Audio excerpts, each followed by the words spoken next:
Happy Thursday and welcome into 247 Sports Live. I'm Emily Proud. A reminder to hit that like button and make sure that you are subscribed if you're not already. If you're like me and you love a little legal drama, all my Suits fans out there, you're going to love today's show. And if you don't, well, don't worry. We'll still explain what the latest news from the NCAA's legal battle could mean for your team, perhaps fewer transfers, maybe less time spent scrolling your team's website to figure out who the heck is on your roster. We'll discuss. Plus, Dan Lanning sits down with our insider, Brandon Marcello. He joins us with more on that conversation and how many coaches are actually leaving college football for the NFL. And how about vice versa? That's what's on tap for today's show, but let's start with our top story. We could soon get some resolution to one of the many antitrust lawsuits the NCAA is currently facing. Reports surfacing this week of a potential settlement in the House versus the NCAA case. Our next guest has a great explainer video out on YouTube about all the complexities of this case, but today we're going to focus on the multi-billion-dollar settlement that could rock college sports as we know it. So let's welcome on said guest, Bud Elliott of the Cover 3 podcast. Bud, we talked about this. We're still not quite sure maybe how the proposed settlement actually leaked, but it did. Now we have our eyes on it. What are the highlights of this settlement? Emily, so the House case is, as you said, one of the many antitrust cases that the NCAA is facing. Probably not a great position to have multi-antitrust cases going against you at once. And this one is kind of a doozy. So the House case is for back NIL, essentially claiming that schools via the NCAA all colluded to prevent athletes from earning income via NIL over the previous eligible period. So now they're like, hey, we want our money that we didn't get, that we would have had if you guys didn't have these illegal rules, you didn't collude. That's America. We call that antitrust, right? That's collusion, not exactly allowed unless you collectively bargain for it, which they don't do yet. And it got put in front of Judge Claudia Wilkin, who is kind of tough and does not really buy a lot of these NCAA arguments based on previous NCAA cases that have gone in front of it. So not really great cards for the NCAA to play here. And if they don't settle it, they could be between $2 and $4 billion with a B dollars in damages. So treble damages there. A lot of incentive for the NCAA to settle here. I know from some of the reporting out there, kind of 15 to 20 million per school is what we're potentially looking at for a settlement, as well as Attorney Jeffrey Kessler, who's leading the case for the plaintiffs, wants to have a new revenue sharing model going forward if they do settle it. It looks like this thing is probably going to settle. Details still being worked out, but honestly, this is a really interesting thing for the sport. Yeah, the interesting part about the settlement is not just the money that's involved, but how it could rock the sport as we know it. And there's potentially a revenue sharing model. Can you explain a little bit more about how this could affect the future for payments for student athletes? Sure. So part of this proposed settlement, and again, we don't know who leaked it, so we don't know what side it'll probably sway to more or the other, maybe it's 30 million, maybe it's 10, but it looks like part of the leaked settlement proposal is that we'll have a revenue sharing model going forward, which is one of the things that the plaintiffs asked for. And I think this is important for the long term of the sport. We know that we're likely going to some sort of revenue sharing model with the players. We saw Texas A&M lay off 15 athletic department employees in anticipation of having to shift money from the athletic department directly to the players in the coming year. So that was Trev Alberts, the new AD of A&M, just coming out and being very blunt and very honest and kind of forward thinking about his process there, unfortunately. So this is really important. Now, this also could matter a lot for getting the antitrust exemption long term. The NCAA has gone to Congress a couple times, be like, hey, please help us out. Please declare that players are not employees. Please declare that we have an antitrust exemption. Now, it's an election year. It's probably not going to happen in this year. But one of the things we've heard back from some reporting around Congress is that Congress is not really all that kind of fired up to act on this because the NCAA, to this point, and its member schools, have not helped themselves do anything about this. If they do agree to a revenue sharing model, then they can go back to Congress and say, hey, we've taken some affirmative steps to solve our own problems. There are some problems that we really can't solve without you helping us out with this. Can you take this ball and get it across the goal line after we already worked it down in here to kind of the congressional red zone, so to speak? Something that you mentioned too is that word that comes up a lot, and that is employee. But a revenue sharing model is different from classifying athletes as employees. That's actually an entirely different lawsuit. But how is this not technically employment? So it's not technically employment if they term it as like NIL, if they don't have certain preconditions on receiving the money, potentially if they don't work directly for the school, if there's some sort of like third party, go between. For instance, like maybe we had the University of Football or University of Tennessee Football Club, right, where they're almost like a school's medical center is not actually owned by the school. They simply license the name from the school. There are some various like kind of dubious ways you could potentially do this. How long they would actually hold up to court scrutiny if you don't get that antitrust exemption would be up for debate, certainly. But there are a lot of people out there that are hoping that they can do this and not make the players employees, which would save the schools a lot of money. Of course, I think most of the players would say, yeah, we're probably employees if getting paid is preconditioned on like showing up when you say, playing in these games, all that kind of stuff. Yeah, so if it's not an employee relationship and it leans more towards the NIL side of things, I think the next question is, how could this potentially affect collectives?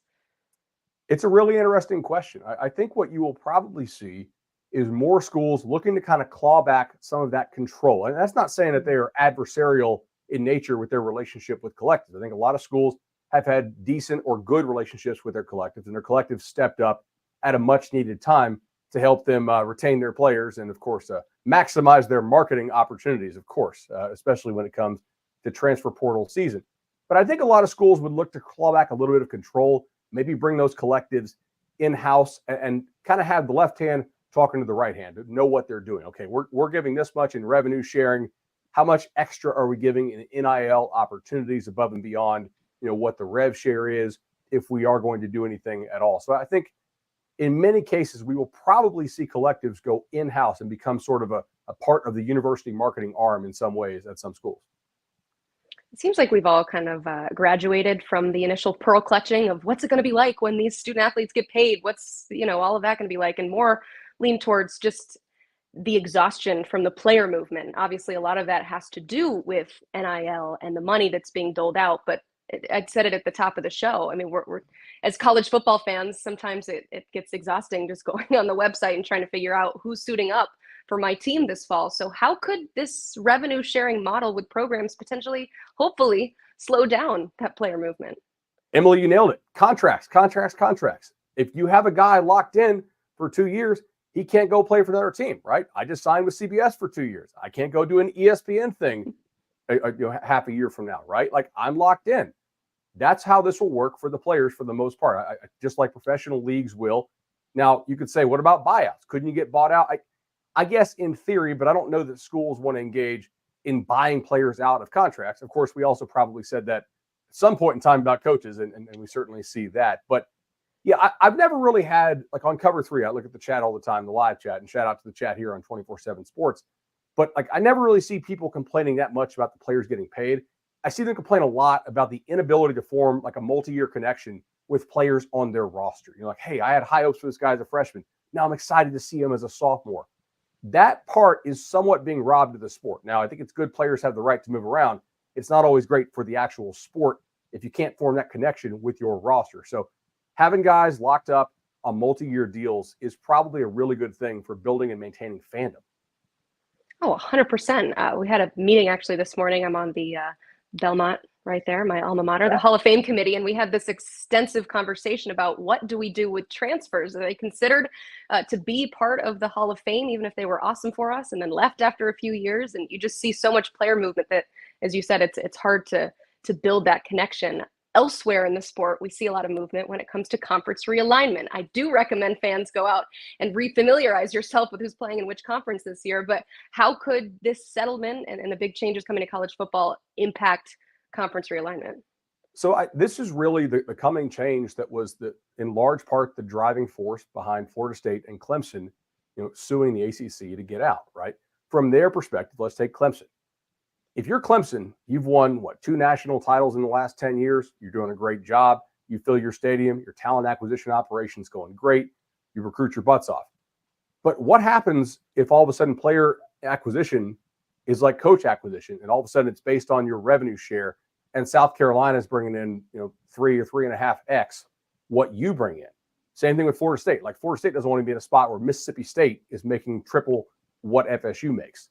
There are certain schools, I think, in certain leagues for like, hey, if our goal is to compete at the very highest level, we got to get out, or a decade from now, we're in trouble. So that is in large part, I think, what has some of the remaining like premier brands in the non-Big Two leagues kind of freaked out a little bit and going to court.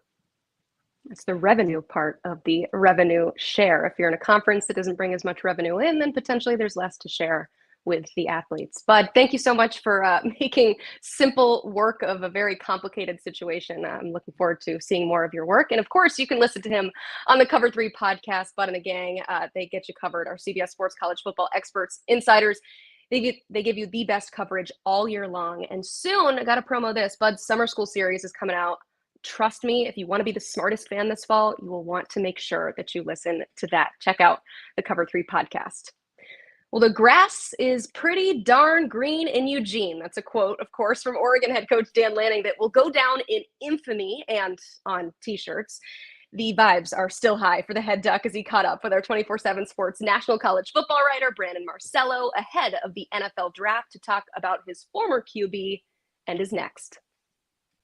I can't recall a time when someone loses a 15,000-yard passer and replaces them with a 15,000-yard passer. Dylan Gabriel coming in from previously UCF, then Oklahoma last season, now at Oregon. I think he has 14,865 yards, so not quite 15,000. But this is a veteran guy. What kind of assets does he bring to Oregon? And for those who maybe haven't seen him all that much, how's his game different and comparable to, say, to Bo Nix? Well, I think you fall in love with the person first. Dylan's extremely humble for a guy that's had a lot of success. I've told this story, and I actually heard him say it the other day, but, he drives a minivan around because he can pick up the wideouts and go take them to go throw.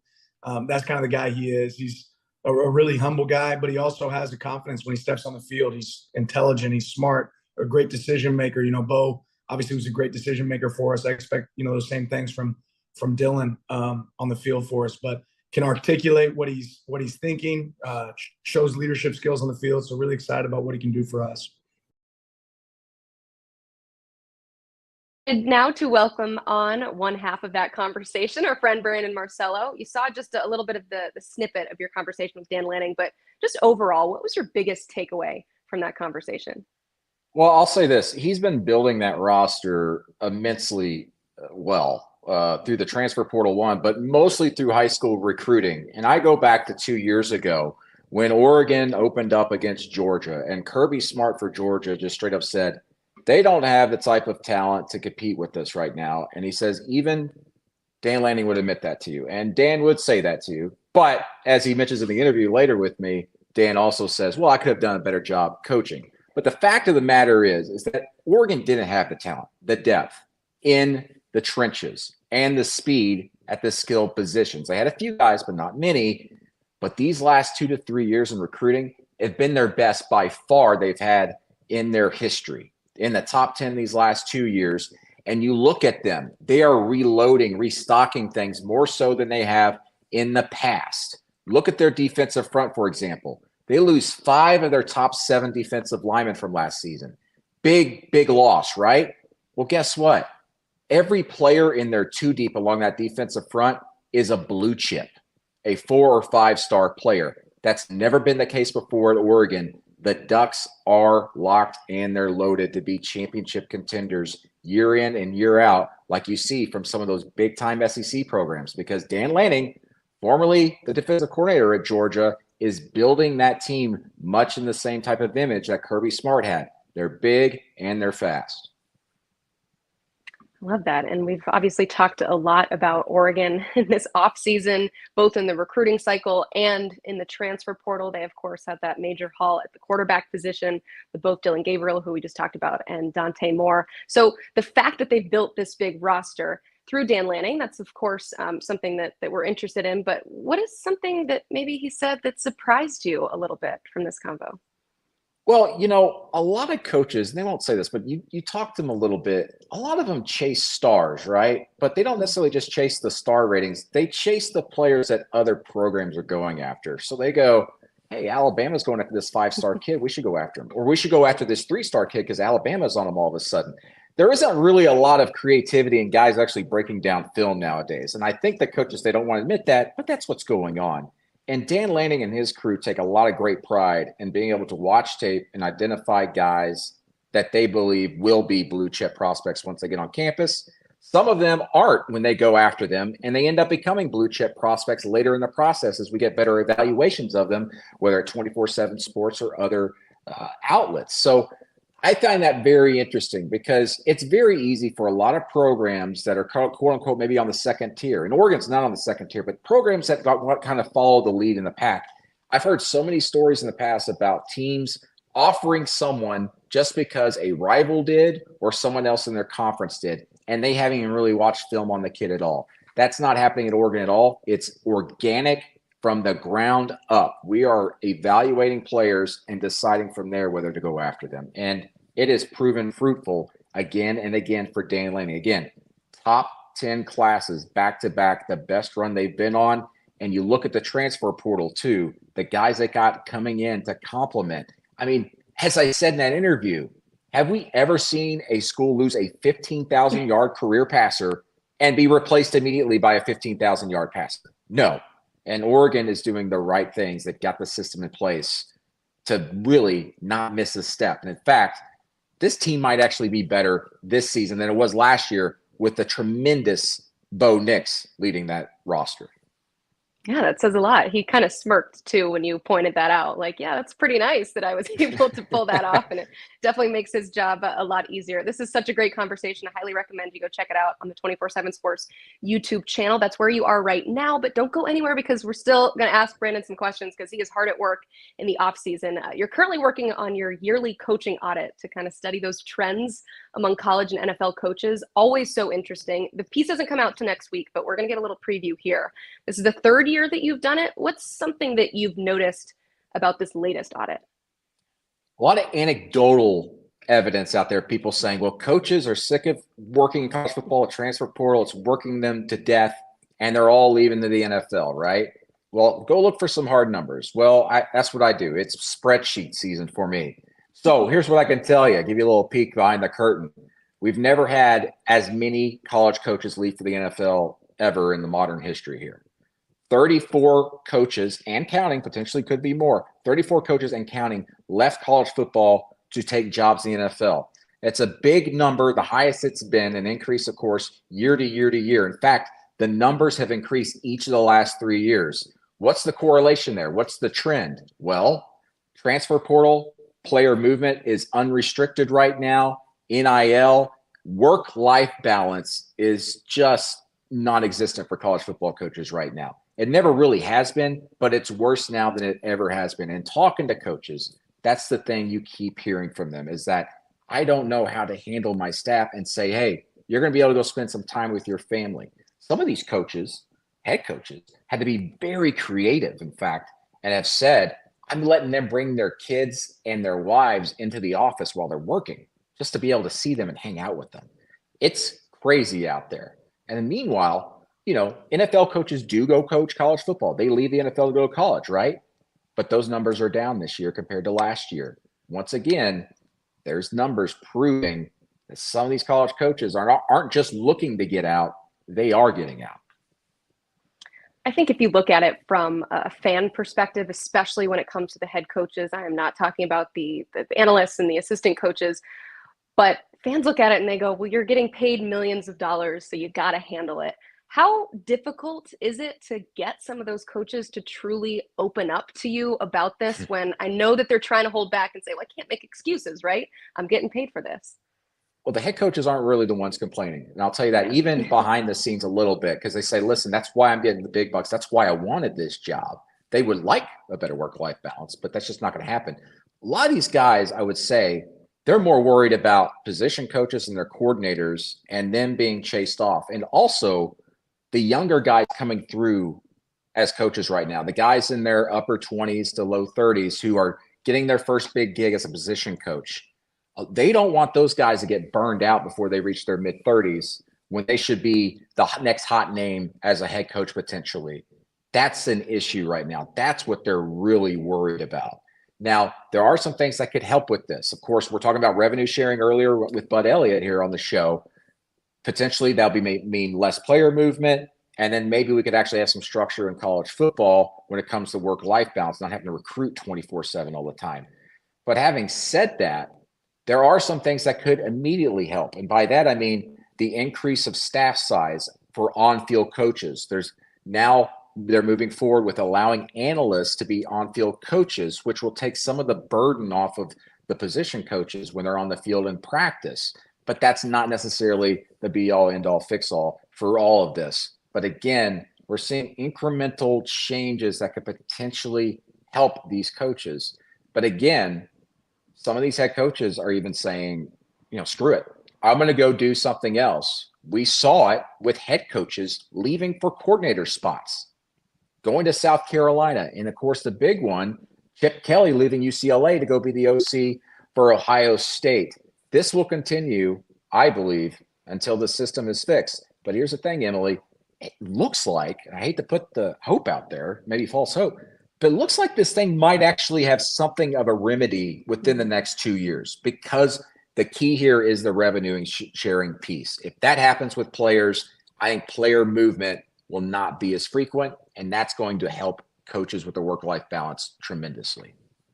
We've tried these little adjustments of changing the calendar and expanding the dead periods and all of that, but it seems like that hasn't really done a whole lot to fix this issue. You mentioned Chip Kelly. I got one more question for you because I'm just so curious about, you said the numbers really back up what we believe anecdotally, how all these college coaches are leaving for the NFL, but it's hard to quantify those maybe more head-scratching moves of this cycle. With Chip Kelly leaving, you had 2 coaches at the G5 level becoming coordinators at Alabama. Sean Elliott left, as you said, to become a position coach at South Carolina. Jerry Kill. There's so many of those kind of head-scratching examples of these, not lateral coaching moves or even upward coaching moves, but just something to make their lives better. So how do those factor into your audit? Well, it's interesting. I try to look for trends, whether it's interconference changes, coordinators becoming head coaches, and then, as you mentioned, head coaches becoming coordinators. And that's something that has really never been the case, but we're seeing more frequently. And the thing is, it's not so much the salary is not the issue, because the head coach at Buffalo becoming a DC at Alabama, the head coach at South Alabama becoming the DC at Alabama, they're not really going to take a drastic pay cut to do so. But again, it's work-life balance. It's also the idea of contending for a championship and getting that opportunity to win a national title. That's not going to happen at South Alabama. It's not going to happen at Buffalo. And for that matter, I hate to say it, it's not going to happen at UCLA. They haven't been close under Chip Kelly. Chip Kelly knows, I can go improve my life. Chip Kelly's not a guy who loves recruiting. We all know that. We've heard the stories. Now he goes to Ohio State with probably the best roster in all of college football and one of the favorites to win the national championship this year. He gets to go win himself a national championship and maybe, who knows, get back into coaching as a head coach, probably in the NFL where there's more of a work-life balance. Yeah, it's hard to lump all of these decisions into one generalization. They all have their own stories behind them, but that's why you're here, to track it for us, to give us the numbers. Brandon Marcello, thank you so much for joining us. Once again, you should check out that full interview with Brandon and the head coach of the Oregon Ducks, Dan Lanning, right here on the 247 Sports YouTube channel. Also, check out all of our content by subscribing to the channel. That is completely free of charge. We don't just have great interviews. We're also known as #CommitHQ, and the next prospect up is top 247 offensive tackle Avery Gatch. His commitment is set for this Friday, May 3rd at 3:15 Eastern. His top schools, you see them right there: Ohio State, Michigan, and Wisconsin. One more call to hit that like button on the way out and make sure you are subscribed. Thanks so much for watching. Have a great weekend.